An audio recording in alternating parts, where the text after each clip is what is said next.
Aí agora a gente vem para aquele assunto que já tá dando no que falar. Tem um monte de mensagens no nosso WhatsApp. Se você também quer mandar a sua, se você também quer participar, 11 9 50 45 18 40. Homens e mulheres são mesmo diferentes? Olha, quem vai conversar com a gente sobre esse assunto é ela, que é terapeuta de casal, terapeuta sexual, psicóloga, Ana Canosa. Que maravilhosa que você Obrigada. tá. Adorei essa roupa linda. Comer um macacão. Que macacão gostoso Olha, de usar. Delícia, eu adoro. Nossa, esse tipo de adoro roupa. também. Gostei desse, viu? Adoro, e dá pra colocar com tênis, assim, pra uma coisa a mais. Depois Aí você me põe um conta de saltinho. onde que é que eu gostei. Gostei muito. É muito gostoso. Muito confortável. É. Tô aqui. Ana. Diga, amada. Bom, homens e mulheres são diferentes. Homem não vai usar esse macacão. Aliás, homem tá usando macacão agora também. Vai usar Mas não também. exatamente esse, né? É, não sei, né? É, De talvez repente sim, põe né? aí um sapato diferente. Pois é, que hoje eles estão também usando de tudo, né? Estão usando de tudo. Eu tenho visto de vez em quando homem de saia. Ah, eu acho tão... Gente, eu acho tão divertido. Eu acho uma possibilidade da gente brincar com as coisas tão divertida. Às vezes ver os homens de saia com coturno. Eu acho muito divertido. Mas tem que ser estiloso, né? Tem que segurar a onda naquele estilo. Eu acho divertido mesmo. E a gente pensa bem como uma questão cultural, né? Então vamos começar essa discussão pensando assim, pensando na saia, por exemplo.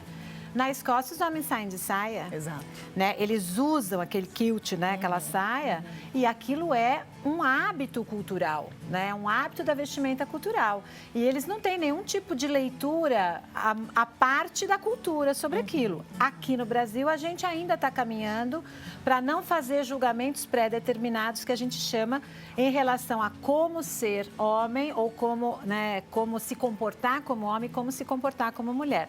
Porque a gente já teve esse tipo de estrutura muito rígida. Mulheres só devem se comportar dessa maneira, mulheres só devem vestir vestido, mulheres têm que ter cabelo comprido, mulheres têm que se interessar por profissões que tenham relação com a educação, com a psicologia, com a enfermagem, e homens têm que comportar assim, assim, assim. Então, essa divisão rígida de papéis em relação ao masculino e o feminino já foi muito forte, né? Mas ela vem mudando. Porque a gente também tem percebido, com as pesquisas em neurociências, que esta diferença entre o cérebro feminino e o cérebro masculino, ela é muito, muito pequena, né? Então, existem diferenças no corpo feminino e no corpo masculino? Existem diferenças, mas elas são diferenças muito pequenas e elas são diferenças que elas não têm relação com igualdade ou desigualdade, ou não devem ter relação com isso, e nem com vantagem ou desvantagem. Então, por exemplo, eu sou maior, eu sou mais alta, né? Não necessariamente isso é uma vantagem. Isso pode ser vantagem sobre um tipo de viés que eu vou olhar e desvantagem sobre outro tipo de viés. Então, cada vez mais tem se percebido que quando a gente pensa na evolução humana, né, a gente tem que pensar em dois grandes grupos de seres humanos, a partir da evolução, pensando evolutivamente, pensando, né, na evolução do Homo sapiens. A gente tem um grupo, que é o grupo que tem a capacidade de gestar, e a gente tem um outro grupo que não tem a capacidade de gestar. Para o grupo que tem a capacidade de gestar, esse grupo tem tendências genéticas pré-determinadas relacionadas com essa capacidade. E para o grupo que não tem a capacidade de gestar, né, e que vai, do contrário, vai ter a capacidade de produzir, ou seja, né, de procriar no sentido de escolher uma fêmea para procriar e manter o seu gene, vai ter algumas características pré-determinadas para esta sua capacidade. Quando a gente fala em características pré-determinadas, algumas possíveis, nós estamos falando, por exemplo, aquele indivíduo, aquele corpo que tem a capacidade de gestar, aquele corpo biológico, vai produzir que tipo de hormônio? Estrogênio. E o estrogênio, ele pode promover tendências específicas para aquela capacidade de gestar. Então, como, por exemplo, se preocupar com o conforto ou desconforto do outro, que é tipicamente uma capacidade de quando você reproduz e tem um bebê e que a figura feminina que estiver ali, né, cuidando desse bebê, ela já vem pré-determinadamente com a possibilidade de desenvolver a capacidade de se colocar no lugar do outro um pouquinho mais do que a capacidade pré-determinada do outro corpo biológico, que tem, por exemplo, mais produção de testosterona. Quando eu estou falando, e eu estou querendo marcar muito bem, uma capacidade genética, hipotética, pré-determinada, não significa que porque ela é pré-determinada, que eu vou especificamente desenvolver essa capacidade ligada ao estrogênio. Se fosse assim, muitas mulheres não teriam dificuldade com a maternidade. Sim, muitas mulheres não matariam seus filhos, como a gente já viu, infelizmente. Exatamente. E muitos homens não teriam a capacidade de desenvolver o cuidado, se colocar no lugar do outro, a empatia, etc. e tal. Então, é por isso que é muito importante a gente tomar cuidado com essa visão muito determinista da diferença do corpo biológico. Se a gente pensar, por exemplo, na capacidade de linguagem, né? A capacidade de linguagem, ela pode ser tanto descritiva, dissertativa, quanto uma capacidade numérica. Então, quando eu falo, por exemplo, do ensino da matemática, né? Existe aquele mito que as mulheres não são boas em ciências exatas. Para você ter uma ideia, 80% das pessoas no Brasil que trabalham com TI, com tecnologia da informação, são homens. E existe uma porção de vagas, né, de mercado de trabalho faltante. Então, aí a pergunta é, será que o mito da mulher que não se liga em questões exatas ou que não gosta de matemática ou não tem facilidade para matemática impede que muitas meninas se interessem pela tecnologia? Quer dizer, será que é uma questão educacional? Será que a gente, na nossa pedagogia, no nosso cuidado com os filhos, na nossa educação, a gente já não vai tendenciando a menina ou vai fortalecendo questões que talvez ela tenha pré-determinadamente facilidade, como a palavra, a linguagem, o pensar, só que não ajudando essa menina a estimular outras capacidades que ela possa vir a desenvolver? Sim, eu acho até que por repetição, porque a menina já nasce vendo o pai consertando a televisão, o pai subindo para mexer na antena, o pai trocando o chuveiro, o pai trocando uma lâmpada. Quase nunca é a mulher. Então, ela já entende que aquilo ali é função de homem. Então, Isso. quebrou, ela fala, alguém conserta para mim, né? E ela não tem esse instinto de ir lá buscar. Exatamente.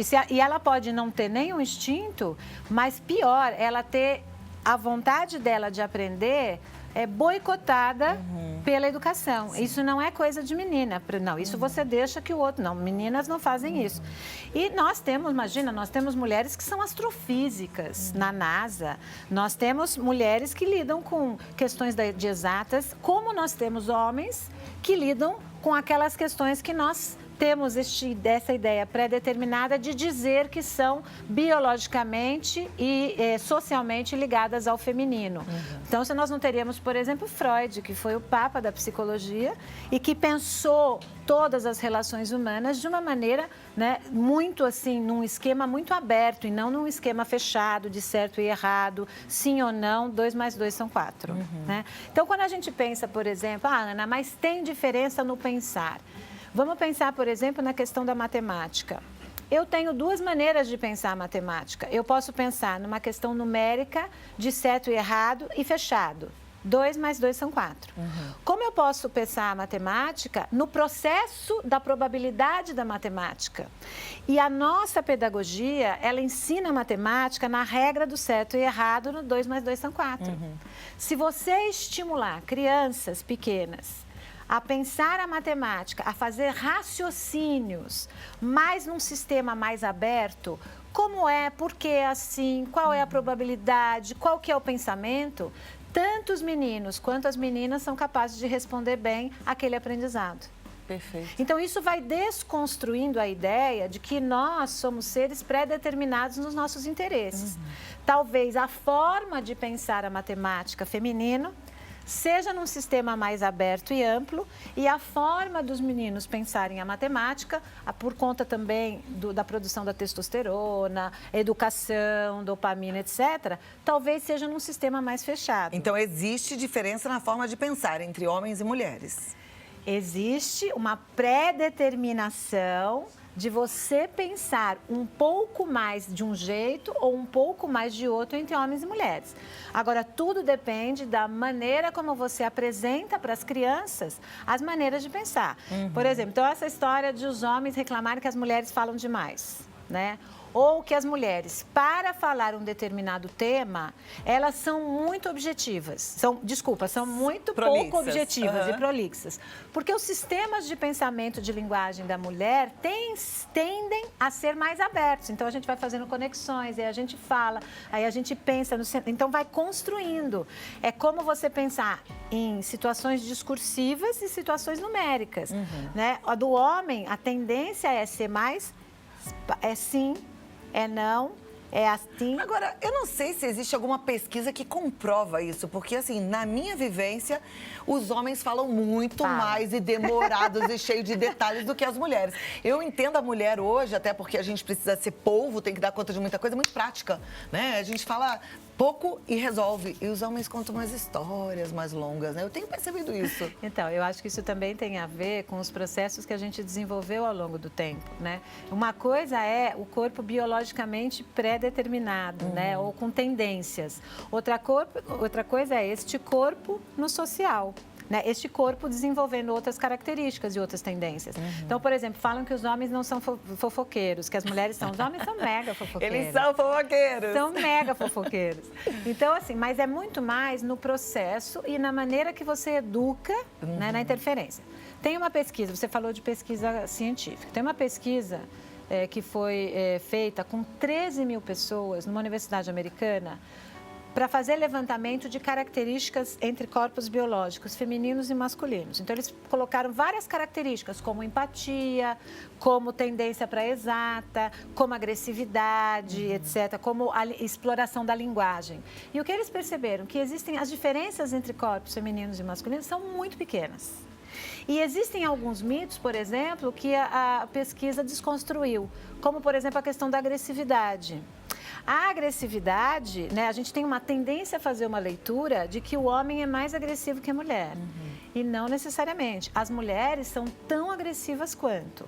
Agora, a forma que a mulher manifesta a agressividade e que o homem manifesta a agressividade é que pode ser diferente. E aí essas diferenças biológicas podem ter uma correlação. Então, por exemplo, você pega, por efeito da testosterona no menino, na fase da puberdade até a adolescência, quais são os dois grandes centros de desenvolvimento dos púberes, meninos e meninas?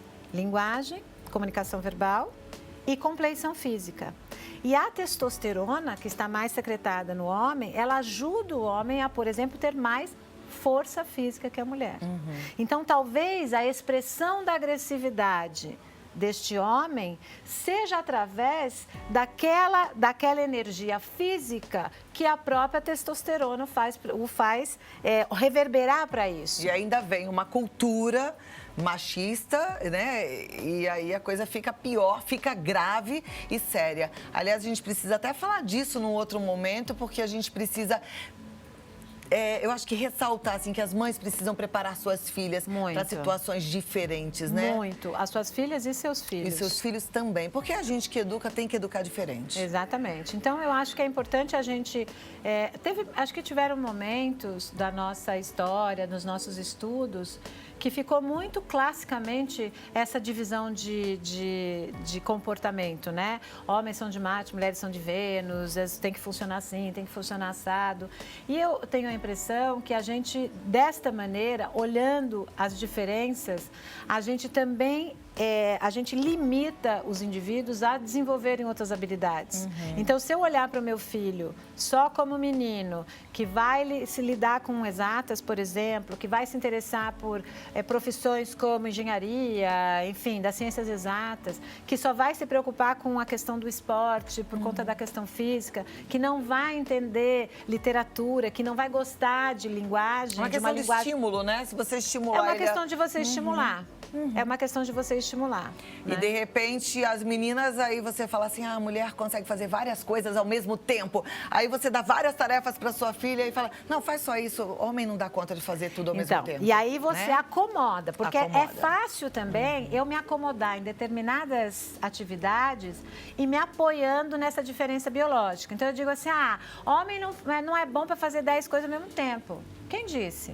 Né? Quer dizer, aliás, na verdade, talvez não seja bom para ninguém fazer 10 coisas ao mesmo tempo, né? Talvez seria bom a gente se focar em determinadas atividades. Hoje, todo mundo faz 10 coisas ao mesmo tempo. Então, assim, é fácil eu dizer, eu não faço isso porque meu corpo biológico não permite. Mas isso também é uma desculpa para que eu não me desenvolva em outras habilidades que eu posso ter e outras aptidões. Na hora de dormir, o homem é diferente da mulher? O homem dorme mais que mulher? Tem isso? Eu acho que não tem. Não, eu acho né? que isso. Não, eu acho que é muito como é que a gente fala? Ritmo biológico de pessoas, né? Tem mulheres que dormem muito, homens que dormem muito, enfim, acho que isso não tem nada a ver, não. Vamos lá, temos bastante perguntas já aqui, a turma gosta de participar. Primeira delas é da Giselda, ela diz assim, tem um relacionamento há 4 anos. Ela está falando aqui de desejo sexual, mas eu queria muito pegar primeiro essa questão de diferença entre homens e mulheres. O pessoal já olha pra mim, já quer falar logo de sexualidade. Tudo bem, a gente vai falar um pouquinho, mas vamos falar primeiro Vamos de diferença continuar. entre homens e mulheres. Tem aqui, olha. Boa tarde, meu nome é Ana Carla, eu moro em Salvador, na Bahia. Na hora de discutir com o meu marido, eu percebo que eu falo mais e ele fica mudo. Isso me irrita profundamente. É porque ele é homem? É porque ele tem dificuldade, talvez, de expressar as emoções ou de processar. Porque, veja, para a gente processar a emoção, isso num discurso, numa linguagem, você também precisa sistematizar. Então, eu preciso pensar, o que eu estou sentindo, o que eu estou reclamando, qual é a minha necessidade, não é isso? Então, a gente precisa fazer um caminho, né, sistematizado para poder passar para o outro de maneira clara o que nós desejamos. E isto é um aprendizado educacional.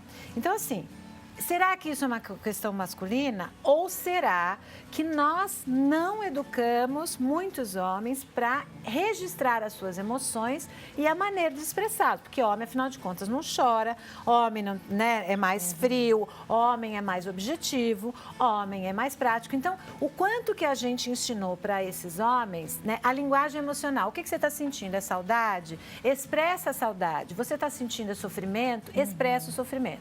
Então, se você me perguntar hoje, no geral, pegar a maioria, a maior parte da população, eu vou dizer que ainda os homens, ou uma boa parte dos homens, tem mais dificuldade de expressar a emoção de uma maneira sistematizada, né? Mais lógica.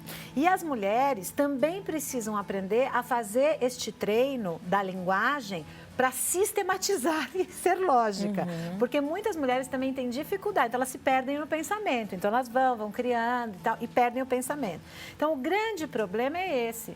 Como a gente consegue sistematizar a linguagem emocional para comunicar ao outro e escutar do outro aquilo que de fato a gente, né, quer saber, que se interessa. Então, talvez seja isso. Talvez ele seja mais tímido. Talvez ele tenha medo, né, de expressar alguma coisa com descontentamento. Às vezes, Ana, não sei se é seu caso, mas às vezes quando a gente tem o domínio da palavra e tem um parceiro ou uma parceira que fala menos, a gente ocupa todos os espaços da linguagem. Então, você fala por ele. É muito curioso isso no consultório. Às vezes eu tenho um casal lá, Clau, que aí eu pergunto alguma coisa e o marido olha e fala assim... Né, meu bem? Aí ele fala, não foi assim? Aí, assim, principalmente homens mais contidos, com mais dificuldade de expressar emoção. E a mulher, como ela percebe isso, ela vai falando por ele. Então, ela fala, ela já avalia, ela já julga. Outra coisa, Ana, pensa assim... Será que quando você está expressando para o seu parceiro alguma questão, você já não vai julgando? Fazendo uma avaliação psicológica do que ele faz. É muito ruim isso. Então, se você quer conversar com seu parceiro, você tem que dizer que você sente falta, né?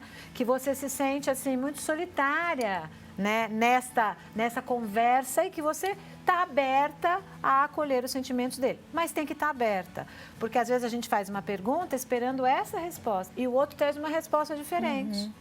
Aí quando o outro traz uma resposta que você não gosta, você vai lá e fala, como assim? É muito curioso isso, sabe? Então, para que eu possa acolher a palavra do outro, eu preciso acolher de fato o que o outro fala. De fato, e não contestar. Não dá para fingir, porque o outro vai perceber, né? Exatamente. E a gente vai deixar escapar. Tem uma pergunta aqui interessante. Oi, eu estou amando a pauta, sou a Regiane, aqui de Minas Gerais. Gostaria de saber por que o homem tem mais dificuldades de perdoar e admitir que está errado. Bom, Regiane, vamos lá. Na questão de admitir que está errado, eu tenho a sensação que é, de fato, uma questão de construção de educação, né? Então, o que a gente esperava dos homens até pouco tempo atrás, até muito pouco tempo, ou talvez o que a gente ainda socialmente tem como crença, que eles sejam incríveis, que eles partam para o mundo público, que eles sejam incríveis profissionais, que eles sejam sexualmente muito ativos, que eles tenham o poder e o domínio sobre todas as coisas. Então, para este homem, na hora que ele vulnerabiliza, ou seja, que ele se sente vulnerável, que alguém diz para ele, olha, isso não está funcionando bem, talvez, de fato, ele tenha mais dificuldade de admitir que o seu comportamento não é um comportamento, né, que talvez tenha sido satisfatório ou não, ou tenha provocado satisfação ou insatisfação. Agora, lembre o seguinte, lindona, que é assim, ó, a sua verdade é a sua verdade. A dele é a verdade dele. O grande problema nos relacionamentos e na comunicação é que a gente aponta para o parceiro ou para a parceira dizendo que o parceiro está errado. Só que muitas vezes o parceiro, na percepção dele, ele não errou. Ele pensou de uma outra maneira sobre o outro prisma. Então, quando os casais começam a disputar quem está certo e quem está errado, não leva a lugar nenhum, porque a minha verdade é a minha verdade. Então, talvez, nesse sentido, seja mais interessante você partir para uma conversa que seja, quando acontece tal coisa, eu me sinto assim. Eu estou dizendo que eu me sinto assim. Eu não estou dizendo que você fez errado. Ou que você provocou para eu me sentir assim. Eu só estou dizendo que quando acontece A mais B, eu me sinto assim. Portanto, eu pediria a você que fizesse diferente, porque é o meu sentir. Isso dá uma desarmada, porque normalmente a gente vai já fazendo o julgamento em cima do certo e errado, que é um pensamento mais masculino. Lembra que a gente falou? A coisa da regra, da matemática, 2 mais 2 são 4. Então, se aquilo não cabe nele, ele não está entendendo como errado, ele não vai dizer que ele está errado. As mulheres, elas fazem um pensamento um pouco mais, mas será? Ela faz uma, né? Talvez eu errei, não sei. Não, acho que eu não errei, não. Não, acho que eu errei sim. Né? Ela vai buscar a lógica, né? Próxima, boa tarde, vocês estão lindas, estou adorando a pauta, obrigada. Meu nome é Jaqueline Cominetti, sou de São Pedro, São Paulo. Estava assistindo ao programa e vi o momento em que estavam dizendo que a mulher são tipos programados para cada coisa e que o homem troca a torneira, a luz, essas coisas, e a mulher o papel de mãe, dona de casa, enfim.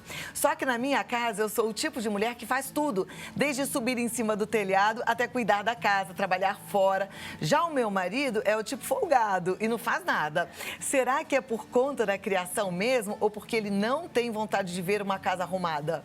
Olha que pergunta boa dela, né? Então, a primeira coisa que ela está dizendo que é aquilo que a gente está falando. Uma coisa é a probabilidade de eu ter uma tendência. Outra coisa é eu desenvolver a tendência e a outra tendência. Ela desenvolveu habilidades que a gente diria culturalmente, que seriam do masculino, mas isso nem tem nada a ver muito com a questão de cérebro e tal. Tem a ver, talvez, com o interesse físico do homem por conta da testosterona em coisas mais físicas. Mas seria só isso, porque tem mulheres incríveis que fazem tudo. Lá no meu consultório, as meninas trocam torneira, trocam isso, quebrou qualquer coisa, é a gente mesma quem faz. Joia. Né? Então, tem uma... Agora, ela está falando de uma outra coisa. Quando eu quero que o meu parceiro desenvolva uma habilidade que ele, num primeiro momento, não está demonstrando, que é a de arrumar a casa, é porque ele é homem, né? Portanto, com uma pequena diferença entre as mulheres, porque maternar não quer dizer cuidar da casa também, né? Vamos por partes. É porque ele é homem. É porque ele aprendeu que homens não fazem isso ou não tem que se preocupar com a casa, ou é porque ele olha para isso e fala, isso para mim não faz diferença. E eu vou lhe dizer que pode ser uma das três coisas, podem ser duas ou podem ser até as três. Então, é importante você conversar com seu parceiro, colocando necessidades e dividindo tarefas. Né? Quer dizer, olha, eu tenho uma necessidade de ver as coisas arrumadas, porque se não tiver, me dá nervoso. É uma necessidade minha. Não é uma coisa que você tem que obrigatoriamente gostar ou que você, meu parceiro, tem que gostar. Não é a necessidade dele, eu tenho que respeitar essa necessidade. Eu não estou falando que você tem que começar a gostar de tudo arrumadinho. Mas aí, normalmente, o folgado vai falar assim, mas eu não ligo. Se você tem necessidade, faz você. Porque, por mim, fica assim mesmo. Então, aí o que ele está fazendo? Ele não está querendo colaborar com a necessidade do outro. Aí você pensa se ele vale a pena. Porque, né, o que você está dizendo é uma necessidade para mim e ele não está querendo nem ouvir a sua necessidade. Ele quer ficar no plano do tá cômodo para mim não me importa e fico assim. Perfeito. Vamos para a próxima? Boa tarde, Cláudia. Um grande beijo para vocês. Eu gostaria muito de saber porque quando a gente não pode ou não quer ter relações sexuais, o homem sempre acha que temos outros homens. Isso faz parte dessas diferenças? É a Rita Caribé, da Bahia. Ela faz... Olha que interessante esta pergunta, Rita. A gente vai juntar tanto a questão biológica que a gente falou no início, da questão evolutiva, quanto a questão educacional. Então, lembra que a gente disse, né? A gente tem dois grupos de seres, os que gestam e os que não gestam, né? Então, os homens, se a gente for pensar na questão evolutiva, né? Qual é a marca deles na evolução? É eles perpetuarem a espécie, né? Eles escolherem, né, fêmeas para procriar e as mulheres para gestar e etc, etc. Então, se você quiser fazer uma leitura dessa pelo biológico, você poderia até hipotetizar que se os machos querem procriar com as fêmeas e garantirem a sua genética, que, portanto, os homens já teriam essa relação. Não está fazendo sexo comigo, é porque tem outro macho por aí. Essa seria uma leitura estritamente biológica evolucionista. Então, a gente poderia dizer, esse comportamento seria alguma coisa que vem dessa herança de evolução. Gente, mas é a primeira vez que eu ouço um comentário assim, porque normalmente é assim, ele acha que eu não quero nada porque eu sou mulher, porque mulher não tem vontade, porque mulher tem menos desejo que o homem. Então, mas eles também pensam que você pode estar com outro homem. Talvez eles não expressem.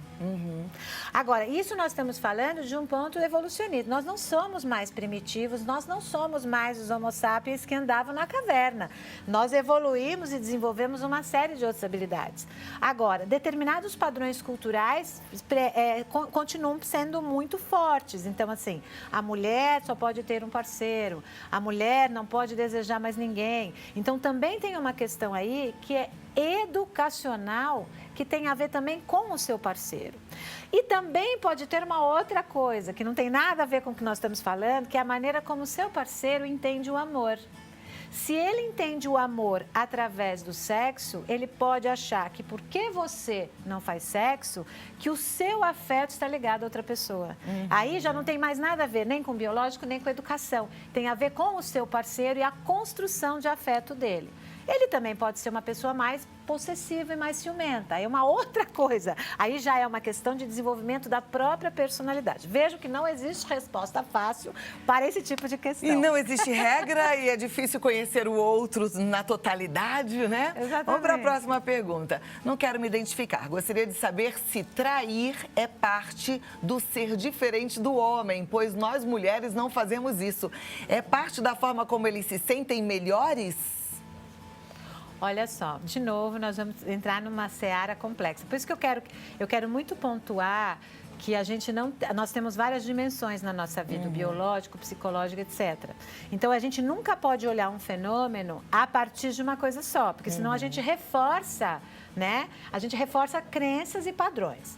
De novo, se eu pensar do plano biológico, da necessidade do homem de fecundar fêmeas, a gente poderia pensar, nossa, então os homens estão sempre olhando para fêmeas. Isso é uma questão biológica, tá? Só que as mulheres, se a gente pensar também que as mulheres são mais afeitas à questão da palavra, da linguagem, da história, desta narrativa discursiva, menos certo e errado, a gente também vai dizer que as mulheres traem mais porque sentem falta dessa narrativa discursiva nas suas vidas. Então, diferentemente do sexo, que é só passou a mão aqui, passou a mão aqui, passou a mão aqui, fez sexo, por que as mulheres às vezes também são infiéis? Também por uma questão de procurar uma nova maneira de se expressar sexualmente, de criatividade. Então, vejam como é muito delicado e ruim a gente olhar só pelo lado da biologia. Porque para o lado da biologia eu também posso justificar o comportamento da infidelidade feminina. Então, se eu disser que a mulher gosta de rodeio, que a mulher gosta do afeto, que a mulher gosta de coisa diferente, que a mulher gosta de namoro, de ser seduzida, se a gente colocar a sexualidade e o padrão de sexualidade no casamento, a hora que parou de ser seduzida, que todo mundo vai, ela também vai olhar. Então, é muito ruim a gente olhar pelo plano do biológico. E, de novo, as mulheres também são infiéis. Né? Isso tem muito mais a questão de um valor moral que você e de uma facilidade de você se adaptar a uma relação com uma pessoa só. Concordo, valor moral. E, na verdade, é fácil da gente pensar nisso, assim, os homens traem as mulheres com quem? Com mulheres, né? Bom, Ana Canosa está no site www.anacanosa.com.br, no Facebook Ana Canosa Psicofá. Isso. E no Instagram, só Ana Canosa. Pode entrar em contato, siga, acompanhe. Ela tem uns cursos maravilhosos. Tem algum para acontecer aí? Agora, por enquanto, em São Paulo, não. Eu estou dando umas palestras fora, mas no meu Instagram eu sempre coloco tudo, no meu site também. Então, no meu Instagram, inclusive, eu faço alguns vídeos. Tem uns vídeos sobre o desejo lá no IGTV. Tem textos. Eu gosto muito de trabalhar com textos, pensando o amor, a relação afetiva, a sexualidade. Segue lá, que sempre tem coisa nova. É tão bom a gente abrir a mente, foi aprender, uma delícia. né? Já acabou? Eu amei também, já acabou. Mas volta rápido, você demorou muito. E eu Pode queria deixar. falar, que eu disse pra gente falar sobre educação de meninos e meninas, na questão do feminicídio, que é uma questão que tem incomodado não só a mim, mas eu acho que a milhares de pessoas, né? E tem inclusive vocês que estão em casa, eu acho que é bem legal vocês entrarem no site do Ministério Público, que tem uma cartilha que chama Namoro Legal. Tão bacana. Super legal, para não falar de legal. relacionamentos abusivos. Namoro legal. Bom para você, inclusive, ler, mandar para sua filha, mandar para amiga. É bem legal. É isso aí, a gente podia falar sobre esse assunto qualquer hora, né? Me chama. Chama que eu venho, viu? Tudo Já de tá bom. convidada. Uma boa semana. Tá bom para você Tchau, também. gente. Amei nosso papo. Show, né? É assim, gente, aprendendo sempre, melhorando as nossas relações, entendendo as diferenças e não fazendo das diferenças um grande conflito. Somos diferentes em alguns aspectos, não porque somos homens e mulheres, porque o ser humano é um diferente um do outro, mas isso não precisa ser um grande problema, não, tá bom? A gente precisa aceitar as diferenças.